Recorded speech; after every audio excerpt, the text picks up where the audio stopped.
మామిడి చెట్టు ఇక్కడ పెట్టాను, ఇది ఏ చెట్టు అంటే మామిడి చెట్టు అంటారు. అది ఫలములు ఫలించడానికి కష్టపడాలా? ఏ ఫలములు ఫలిస్తుంది?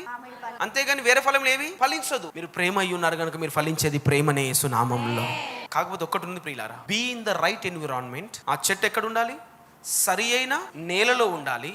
దాని వేర్లు లోతునకు పారాలి. Not every season is for fruits, there are some seasons for roots. ఏమండి, మామిడి పండ్ల సీజన్ ఎప్పుడండి? ఎండాకాలం. మరి మిగతా సీజన్ అంతా దేంది? వేర్లదే. ఆమేన్.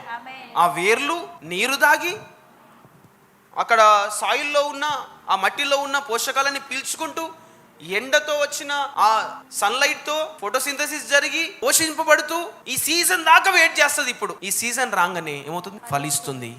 దేవుడు ఈ పరిపూర్ణత సంవత్సరంలో ఇది వేర్ల సీజన్ అంటున్నాడు యేసునామంలో. ఫస్ట్ ఏంటి? నీ విత్తనం ఏంటో మనం తెలుసుకుందాం. ఆ విత్తనం కాస్త వేరు పారాలి, స్థిర పడాలి, తర్వాత ఫలాలే ఫలాలు. ఈ లోకానికి ప్రేమ ఫలాలు యేసునామంలో.